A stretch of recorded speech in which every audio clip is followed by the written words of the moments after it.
what are the healthiest fats to cook with? What should you be using in your kitchen? There seems to be a big debate right now in mainstream as some groups are supporting heart healthy vegetable oils and seed oils right now, given this big push by RFK and others on the use of tallow. So, what are the healthiest cooking fats? Before diving into the science, let's just start straight away with my tips and recommendations on the best fats that you should use in your kitchen. So here I have a list, and all of these cooking fats are listed by their PUFA content, polyunsaturated fatty acid content, and that's listed by the blue bar. So you can see at the top of the list, grapeseed oil has the most amount of PUFAs, and then at the bottom, coconut oil, ghee, tallow, butter, those have the least amount of PUFAs, the blue bar.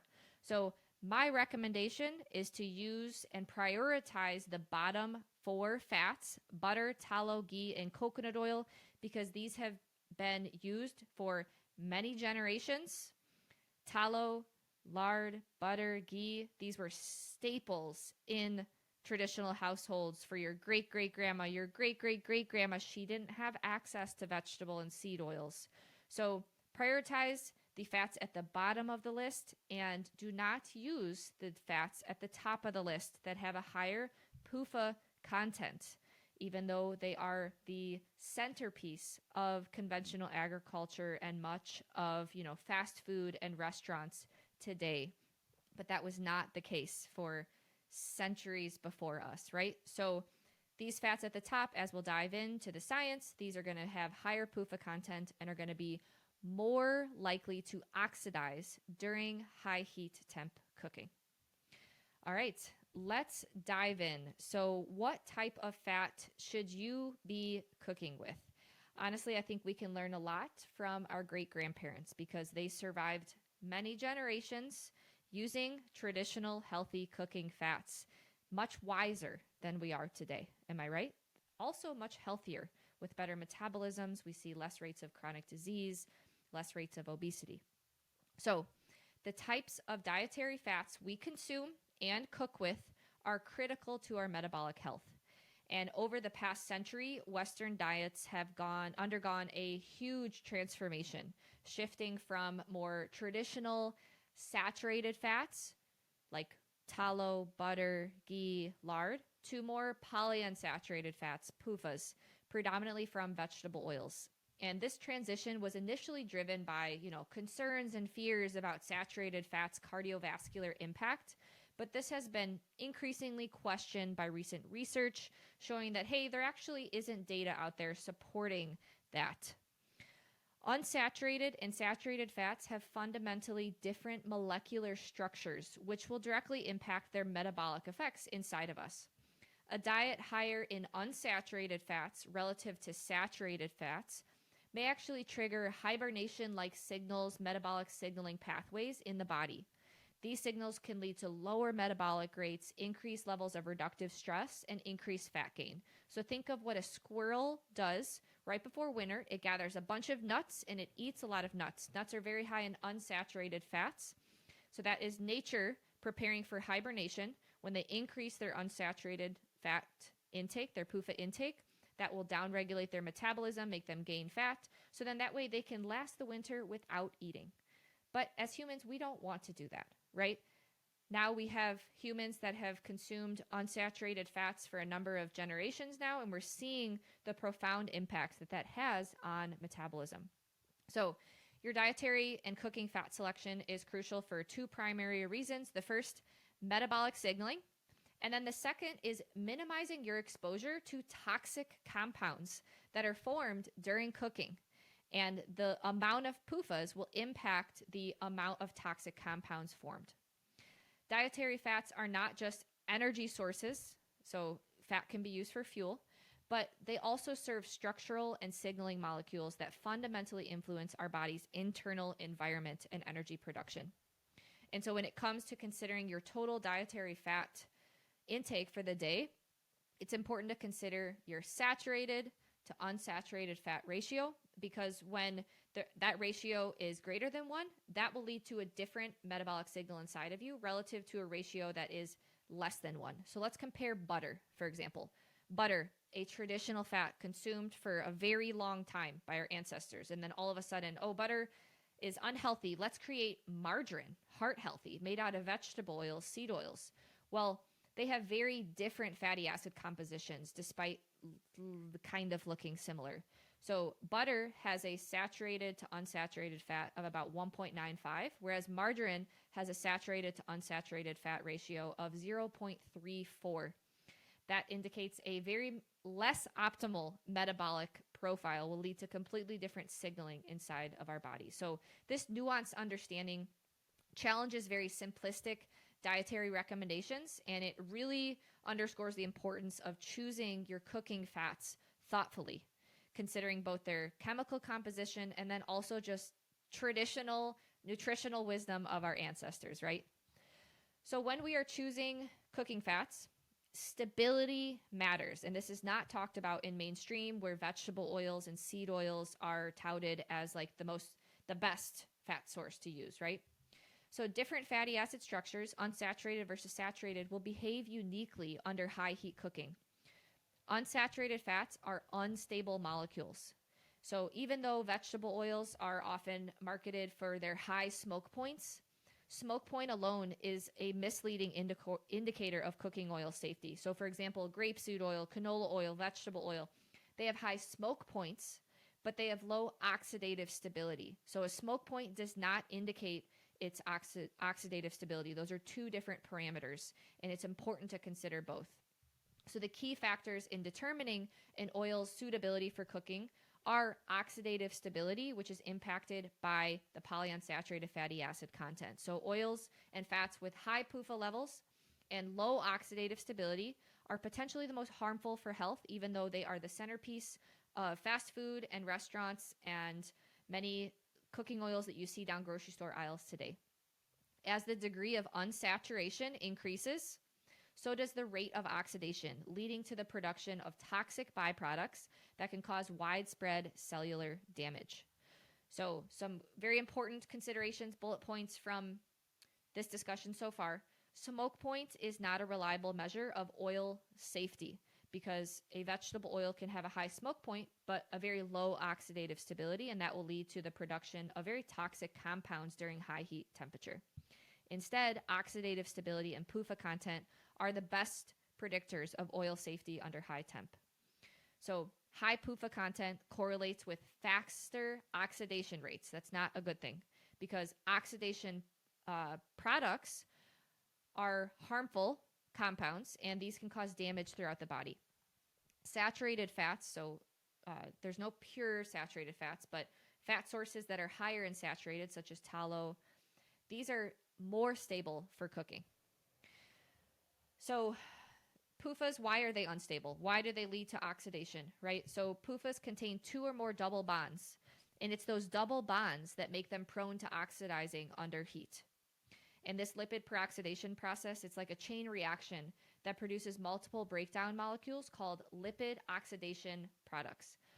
And one of the most well-studied of these is something called 4-HNE. So if you go to Google Scholar and you look for research papers on the health consequences of 4-HNE, they're all over the place. But mainstream isn't talking about that. So 4-HNE is derived from the breakdown of PUFAs, such as linoleic acid, during oxidative stress.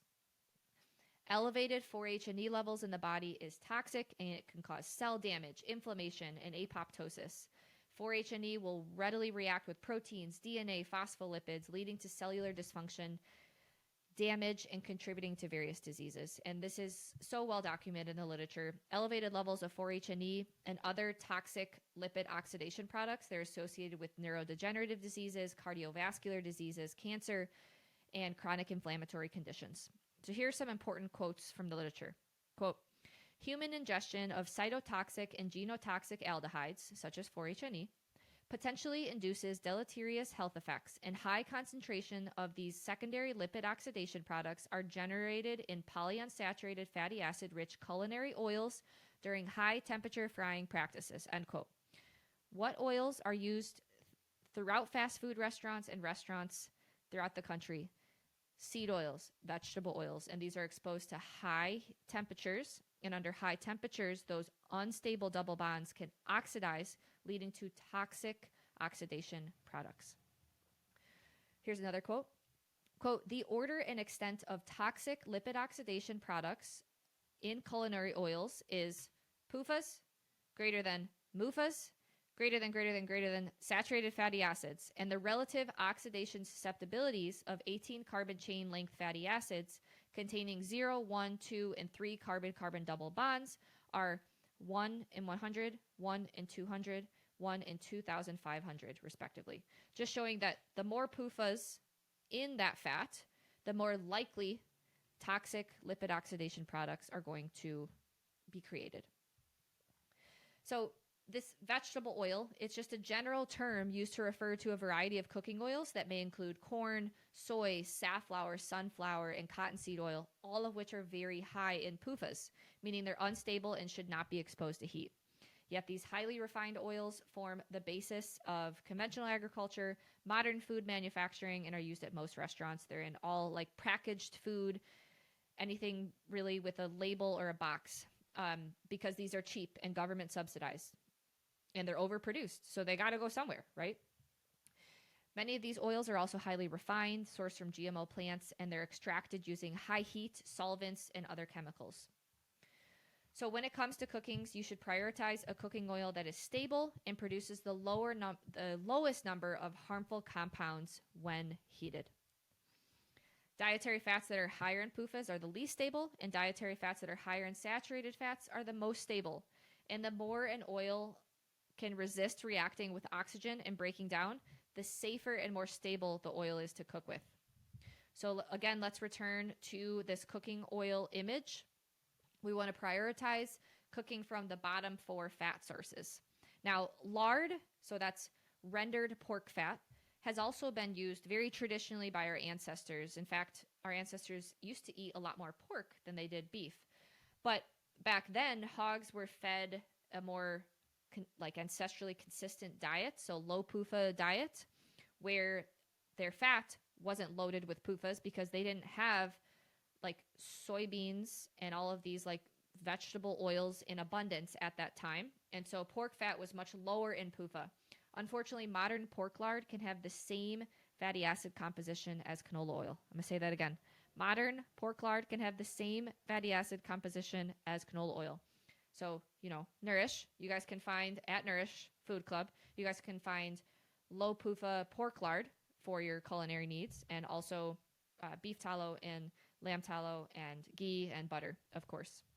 So many will point to this graph and say, well, what about olive oil? I think that if you like olive oil, definitely use it on occasion. And olive oil offers health benefits because it has rich polyphenols, but it's high in MUFA, as you can see this green bar here. And MUFA intake requires mindful consumption because excessive MUFA intake can activate, this is going to get dirty, activate PPAR alpha, and that's a key fat metabolism regulator, which can potentially disrupt metabolic processes. So just remember your total dietary fat balance. So saturated to unsaturated fat. MUFAs are still an unsaturated fat. So your total dietary fat balance is crucial, and we want to aim for a higher saturated to unsaturated fat ratio. If you like olive oil, use it on occasion, but I definitely wouldn't go overboard with it. Plus, most olive oil is adulterated, and about 80% of imported olive oil has been shown to be adulterated or mislabeled. And that is because the global demand for olive oil is higher than its supply. So they have to pretend it's something, right? And so a lot of olive oil is actually filled with vegetable oil. So be really mindful of your sourcing. You can use it in dressings and marinades, use in moderation, and use it for low to moderate heat cooking, and then definitely know where it's coming from. Now, let's talk about the best fat sources and their different temperature ranges. So let's start with high heat cooking. For high heat cooking, so frying or really high temp searing, your best bet is going to be tallow and ghee. And that's because these have high smoke points and they're rich in stable saturated fats, making them more suitable for these more intense cooking methods, right? So tallow is rendered beef fat, and it has a smoke point of 420 degrees Fahrenheit. And ghee is butter with the small amount of milk solids removed. And the smoke point of ghee is 480 degrees Fahrenheit. So our ancestors used to use tallow and ghee regularly as some of their staple cooking fats, right? Now for more medium heat cooking like sauteing, pan frying, or baking, butter and coconut oil are going to be great choices. These have a little bit lower smoke points. So butter has a smoke point of 350 degrees Fahrenheit, coconut oil about 350 degrees Fahrenheit as well. But they're rich in stable saturated fats, so they aren't going to oxidize under heat, right? Now, of course, tallow and ghee can also be used for these applications as well. So a classic example of why it's important to know what type of fat you're cooking with is the well-documented health consequences of fried food at restaurants. So typical fast food restaurants are going to use vegetable oils, seed oils, because they're cheaper, right? And margins are tight at restaurants. Typical fast food restaurants serve over 100 orders of fried food in a matter of a few hours, and they rarely replace that fryer oil. So if you think of like a fryer vat, it's filled with oil. So very high level of PUFAs in there that are oxidizing and forming these toxic oxidation products. Well, unfortunately, those fryer vats are rarely replaced. In a questionnaire at restaurants, the frequency of fryer oil change varied from weekly to monthly. At many restaurants, the same vegetable oil is reused hundreds of times for frying before it's being replaced. That is bad news because each cycle of heating degrades the oil further, and that's going to increase the accumulation of these harmful and toxic lipid oxidation products. And it's been shown that these toxic lipid oxidation products, such as 4-HNE that we discussed earlier, these are transferred directly into fried foods, meaning as a consumer, you are ingesting these toxic lipid oxidation products from the oxidation of polyunsaturated fatty acids with every bite. So think of a French fry fried in vegetable oil or a potato chip fried in vegetable oil. So here's a few quotes from the literature. Quote, "The level of H&E in the oil extracted from the potato was found to be similar to the level of H&E in the frying oil. These results indicate that toxic H&E was readily incorporated into food fried in thermally oxidized oil. Extensive consumption of such fried foods could be a health concern," end quote. So again, these toxic lipid oxidation products were found to be in high concentrations in the potato chips, French fries fried in it. Here's another quote. Quote, "In this study, it has been demonstrated that H&E, a toxic aldehyde which is produced during the heat treatment of frying oils, was incorporated into commercially available French fries purchased from 6 fast food restaurants in the Twin Cities in Minnesota. It is believed that frequently consumed fried foods containing considerable amounts of H&E, which is readily absorbed from the diet and incorporated into tissues, may be a public health concern since H&E toxicity has been related to a number of common pathological conditions in the literature," end quote. Again, our ancestors didn't have to deal with this because vegetable oils and seed oils weren't available at the time. They were using tallow, lard, ghee, butter. And now we are this massive experiment, right? First few generations being exposed to high PUFA concentrations in our diet and also high levels of toxic lipid oxidation products from the oxidation of these PUFA-rich oils. Not good news, right? On top of that, there's also some concern about more trans fats. So when oils are repeatedly reused for frying, their trans fat content can increase, and this happens because the oil undergoes repeated cycles of heating, cooling, and exposure to oxygen, which can further promote chemical reactions that can generate trans fats and other harmful compounds like more free radicals and aldehydes. So what some people are going to point to is they're going to say there's no long-term studies in humans. Well, the known health consequences of toxic lipid oxidation products suggest that there are going to be significant risks of long-term use of vegetable oils as cooking fats. We are this massive population-wide experiment right now, and with chronic disease rates on the rise, obesity rates on the rise, and our life expectancy going down, I don't think what we're doing is working, right? It's pretty safe to consume that there's going to be negative consequences to consuming high levels of these toxic lipid oxidation products over time. And the current absence of like comprehensive research likely stems from industry interests. So removing PUFA rich vegetable oils, which are quote heart healthy and lower cholesterol, this would be pretty disastrous for the conventional agriculture food system and big pharma, because it's kind of opposite of the message of statins. And statins are one of the most profitable drugs to have been invented ever. And so if we drop the idea that lower cholesterol isn't better and saturated fats are good, it kind of makes people question statins. Can't have that. So you may be wondering then, okay, if these PUFA rich vegetable oils are so bad under like high heat, let's just keep them room temperature. Let's not cook with them, right? We can use them before they reach their smoke point, right? No. First off, a diet higher in PUFAs, as I've mentioned in many of other videos, a diet higher in PUFAs is going to negatively impact your metabolism, whether or not they're oxidized before they come into you. And on top of that, PUFAs are going to oxidize during your digestion. So lipid oxidation can occur at room temperature. Now, the process is a little bit slower relative to higher heat because lipid oxidation is initiated by the presence of light, oxygen, and trace metals. And so over time, these secondary toxic lipid oxidation products like 4-HNE will be formed as well. Now, moderate heat cooking, you're still forming lipid oxidation products. As the temperature increases, the rate of formation of these toxic products will increase. But even, let's just say that this was canola oil at room temperature, raw, virgin, unpressed canola oil, the highest quality canola oil or soybean oil you can find. Even if you were to drink this from the bottle at room temperature, PUFAs can oxidize during digestion in my digestive tract because your digestive tract provides an environment that will promote lipid oxidation. There's oxygen down there. There's high temperature, 98.6 degrees Fahrenheit. There's iron and other pro-oxidants, enzymes, and even an acidic pH in our stomach can promote oxidation as well. So we have to be mindful of our PUFA consumption because it could oxidize literally inside of us. It doesn't matter if it's not oxidized coming into us. So that pretty much wraps up my tips of which fats you should consume. Now let's summarize with some take-home points.